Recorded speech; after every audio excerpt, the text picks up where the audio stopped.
தமிழகத்தில் 97 லட்சத்திற்கும் மேற்பட்ட வாக்காளர்கள் நீக்கப்பட்டது குறித்து மதுரை மக்கள் தெரிவித்த கருத்துக்களை மக்கள் பார்வை பகுதியில் பார்க்கலாம். இப்போதைக்கு எஸ்ஏஆர் நான் தேவையில்லைன்னு தான் சொல்லுவேன். என்ன கேட்டால் ஒரு பிஎல்ஓவை போய் சந்தித்து மக்கள் அந்த வாக்காளர் பட்டியலை கொடுத்துருக்காங்க. அதை போய் நாடுறதுக்கு ரொம்ப வயசானவங்கலாம் சிரமப்படுறாங்க. அது போக 97 லட்சம் பேரை நீக்கம் பண்ணியிருக்காங்க. அவங்கெல்லாம் பல தரப்பில் நீக்கம் பண்ணியிருக்காங்க.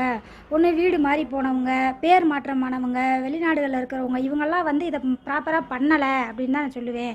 இதை திரும்பி இந்த இடைப்பட்ட நாட்களுக்குள்ளே இதை பண்ணணும். இவ்வளோ ஷார்ட் பீரியடில் இதை செய்கிறது எனக்கு சரியாக படலை. எஸ்ஐஆர் 2002ஆம் ஆண்டு அடிப்படையில் எடுத்திருக்கிறாங்க. இப்போ 2002ஆம் ஆண்டில் ஓட்டு போட்டிருக்கணும் அப்படின்னு சொல்கிறாங்க. அவங்க குடும்பத்தில் இருக்க யாராவது ஒரு ஆள் அந்த அடிப்படையில் தான் இதை எஸ்ஐஆர் என்பதை பண்ணிக்கிட்டு இருக்காங்க. தேர்தல் ஆணையத்திலிருந்து ஒன்று 66 லட்சம், சுமார் ஒரு 66.5 லட்சம் வாக்காளர்கள் புலம்பெயர்வு, அதனால் ஓட்டெல்லாம் போயிருக்கு. 3.98 லட்சம் 2 இடத்துல வாக்கு இருக்குது அப்படின்னு டெலீட் பண்ணியிருக்கிறாங்க.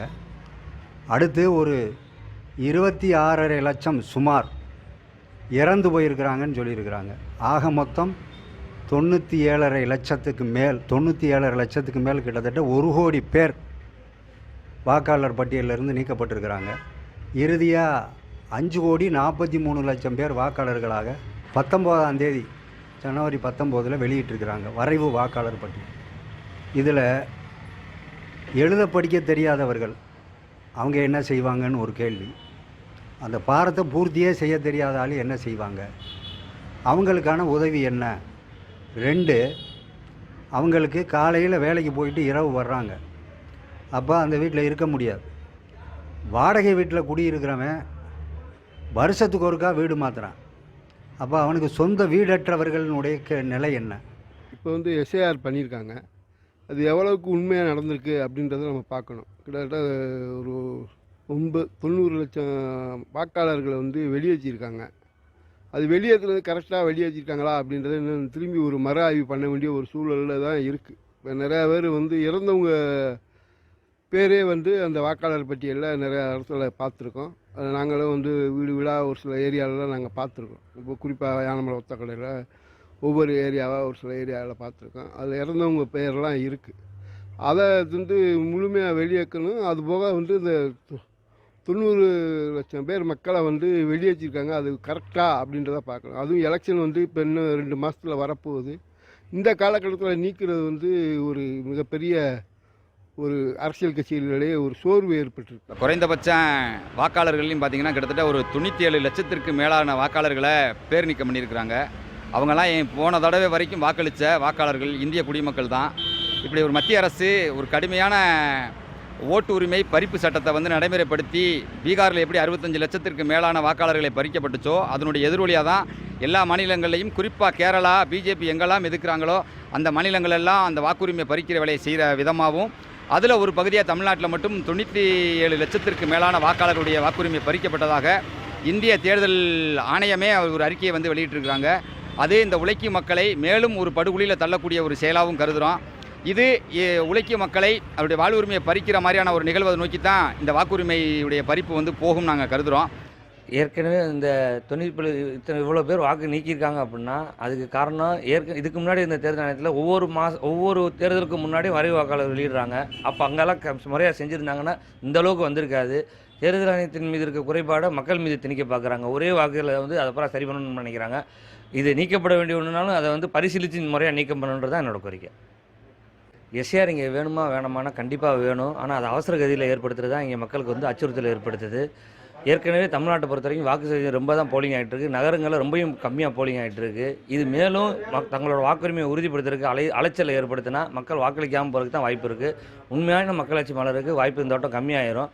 அதனால் வாக்கு சதவீதத்தை அதிகரிக்கிறதுக்கு என்ன வழியோ அந்த வேலையை தான் பார்க்கணும். இது வாக்கு சதவீதத்தை குறைக்கிறதுக்கு தான் வழி பார்க்குமே தவிர எஸ்ஏஆர் அவசியம் ஏற்படணும்.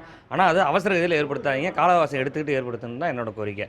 ஓட்டு நீக்கப்பட்டது சரியானது தான், ஒன்றும் தவறு கிடையாது. ஏன்னா ஒரு வீட்டில் 6 ஓட்டு 7 ஓட்டு ஒரே பேரில் வருது. அப்படியே நிறையா பேர் இந்த மெட்ராஸில் சென்னையில் மாதிரி தான் குளத்தூர்லாம் ஒரு ஓட்டு 12 வீட்டு ஓட்டு ஓட்டுவாங்க. தவறானதான். ஆனால் முடிவெடுத்து ரைட்டு தான். ஆனால் வீடு மாறி போகிறனால அதை சரியானபடி ஆஃபீஸர் சரி பண்ணணும். இன்னும் ஆஃபீஸர் வந்து வீடு மாறுறாங்கல்ல, அவங்களுக்கு சரியான முறையில் எடுத்து மாற்றி போட்டு போடணும். ஒரு ஓட்டு ஒரு வீட்டிலே ஒரு ஓட்டு மாற்றி போட்டு ஒரு ஓட்டு தள்ளி போட்டோன்னா இல்லைங்கிறாங்க. அதை சரி பண்ணணும். அதை வந்து அதிகாரியாக சரி பண்ணணும். விமானம் நீக்கப்பட்டது. வீடு மாறி மாறி போயிருக்காங்க. அவங்களுக்கு சரியான தகவல் கிடையாது. ஊர் விட்டு ஊர் போயிருக்காங்க, அதுவும் சரியான தகவல் கிடையாது. நீக்கப்பட்டது ரொம்ப தவறானது. ஃபார்ம் கொடுத்தாங்க, எங்களுக்குள்ளே நாங்கள் ஃபில்லப் பண்ணிட்டோம். நம்ம வீடுகளில் இருந்தவங்க மாறி போயிருக்காங்க, அவங்களுக்கு வரல. தேர்தல் ஆணையத்தால் வெளியிடப்பட்ட எஸ்ஆர்ன்றது வந்து தேவையற்றது. நிறையா மக்களுக்கு வந்து அதனுடைய விளக்கங்கள் சரியாக புரியலை. அந்த விண்ணப்பங்கள் வந்து பூர்த்தி செய்யக்கூடியதும் சரியானதாக இல்லை. வாங்கி 10 லட்சம் பேர் நீக்கப்பட்டது, ஊர் காலி பண்ணி போனாங்க, சரியான அட்ரஸ் இல்லை அப்படின்றாங்க. இப்போ அவங்களுக்கு வந்து தேவையில்லாமல் நாங்கள் நோட்டீஸ் அனுப்புகிறோம் அப்படின்னு சொல்லி விளக்கம் கேட்குறோம் அப்படின்னு சொல்லி சொல்கிறாங்க. எல்லாம் தேவையற்றது. ஆனால் பார்த்தா வந்து அதில் இருக்கிறே தான் இருக்குது. ஒரு வார்டில் இருக்கிற ஆளை வந்து பல பகுதியாக பிரித்து போட்டாங்க. ஒரு குடும்பத்தை சார்ந்தவங்க வந்து ஒரே இதில் தான் இருப்பாங்க, 6 பேர். 6 பேர்த்த வந்து 3 பேர் ஒரு வார்டில், இன்னொரு ஒரு ஆள் ஒரு வார்டில், அடுத்தடுத்து வார்டில் போட்டு மக்களை போட்டு குழப்பி விட்டாங்க. இது வந்து தேவையற்றது. ஒரு லேடி வந்து என்கிட்ட வந்து அந்த 2 ஃபார்மை கொடுத்து ஃபில்லப் பண்ண சொன்னாங்க. ஃபில்லப் பண்ணி கொண்டு போய் கொடுத்தேன், எனக்கு ஓகே ஆயிடுச்சு. இப்போ ஒரு வேளை அவங்க வரும்போது நான் இங்கே இல்லை அப்படின்னா நான் விடுபட்டிருந்திருப்பேன். அப்படி விடுபட்டிருந்தா இதுக்காக நான் மெனக்கெட்டு போய் அலைஞ்சு ஒரு நாள் ஃபுல்லாக கடை அடைச்சி போட்டு பண்ணுறது சிரமம் தான். இப்போ எனக்கு என்ன வருத்தம் அப்படின்னா, எதுக்கு அவங்க வந்து இந்த ஃபார்மை கொடுத்து ஃபில் பண்ண சொல்லி அது கொஞ்சம் தப்பாக இருந்து ரிஜெக்ட் ஆகி அவங்க உழைப்பு அலைச்சல் எல்லாம். இப்போ எனக்கு பெங்களூர் அக்கௌண்ட் இருக்குன்னா அங்கே ஆதார் கொடுத்து நினைக்கிறீங்க. அதே மாதிரி ஆதாரோட இந்த ஓட்டடியை சேர்த்துட்டா லைஃப் ஃபுல்லாக இருக்குமே. கைரேகையை வச்சவொடனே ஆதார் கார்டை வச்சோம்னா ஓப்பன் ஆகிடுது ரேஷன் கடையில். பேன் கார்டை எடுத்து தட்டி பார்த்தோம்னா பேங்க்கில் எந்தெந்த பேங்க்கில் அக்கௌண்ட் வச்சுருக்கோம்ட்டு கண்டுபிடிச்சி போடுறாங்க. இப்போ அதே மாதிரி இந்த ஆதார் கார்டோட இந்த ஓட்டு ஐடியும் இணைச்சிருந்தா நல்லாயிருக்கும். ஏன் இப்போ வந்து ஒரு வருஷத்துக்கு முன்னாடி இந்த வேலையை செஞ்சுருக்கலாம். நெருக்க வீட்டில் போய்கிட்டு அவங்க பண்ணுறதுல எத்தனை பேர் வந்து அதில் இணைஞ்சிருக்க முடியும்? இப்போ வந்து இதில் எத்தனை பேர் சரியான முறையில் ஒதுக்கப்பட்டாங்க, வெளியில் போனாங்க, விடுபடப்பட்டுச்சுன்றது நம்மளால் தெரியாது. ஒரு நாள் முழுக்க அலைஞ்சு அவங்க போய் இன்னும் சேர்க்க முடியாமல் நிறைய பேர் புலம்பிக்கிட்டு இருக்காங்க. நம்ம கடைக்கு வரவங்களாம் சொல்லுவாங்க, என்னப்பா இந்த மாதிரி பண்ணிக்கிட்டு இருக்காங்க, அலைய விட்றாங்களேப்பா அப்படின்னு. நம்ம என்ன ஆறுதல் சொல்ல முடியும்? சரிம்மா, ஏன்னா நம்மளுக்கு ஓட்டு போட விருப்பம் இருந்தால் நம்ம சேர்ந்து தான் ஆகணும், இல்லைன்னா என்ன பண்ண முடியும்? எஸ்ஐஆர் அப்படிங்கிறது பார்த்தீங்கன்னா விரைவு வாக்காளர் பட்டியல் அப்படிங்கிறது வந்து தமிழ்நாட்டில் வந்து இப்போ நடந்து முடிஞ்சிருக்கு. முடிஞ்ச அடிப்படையில் பார்த்தீங்கன்னா கிட்டத்தட்ட 96 லட்சம் வாக்காளர்கள் வந்து நீக்கப்பட்டிருக்காங்க அப்படின்னு வந்திருந்தா கூட இது ஒரு நல்ல விஷயமாக தான் பார்க்க வேண்டியிருக்கு. ஏன் அப்படின்னா தொடர்ச்சியாக இந்த விரைவு வாக்காளர் பட்டியல் எடுக்காமல் இருந்தாங்க. இது தொடர்ச்சியாக கவர்மெண்ட் பண்ண வேண்டிய வேலை தான். இப்போ இந்த மத்திய அரசு எடுத்ததுக்கு வந்து மக்களுக்கு ஒரு பயனுள்ள விஷயமாக தான் இருக்குன்ற நம்புகிறோம். காரணம் என்ன அப்படின்னா, விடுபட்ட வாக்காளர்களை சேர்க்கிறதா இருக்கட்டும், இல்லைன்னா இறந்த வாக்காளர்கள் ஒவ்வொரு பகுதியிலையுமே வந்து தேவையில்லா வாக்காளர்கள் நிறையா இருந்தாங்க, டபுள் என்ட்ரி இருந்துச்சு. இப்போ அதெல்லாம் நீக்கப்பட்டு ஒரு மொத்த வாக்காளருடைய எண்ணிக்கை வந்து ஒரு எக்ஸாக்டாக இருக்கும்போது வரக்கூடிய தேர்தலில் ஒரு நல்ல எதிர்பார்ப்பாக ஒரு நல்ல மாற்றத்தை இருக்குன்றதை நம்புகிறோம்.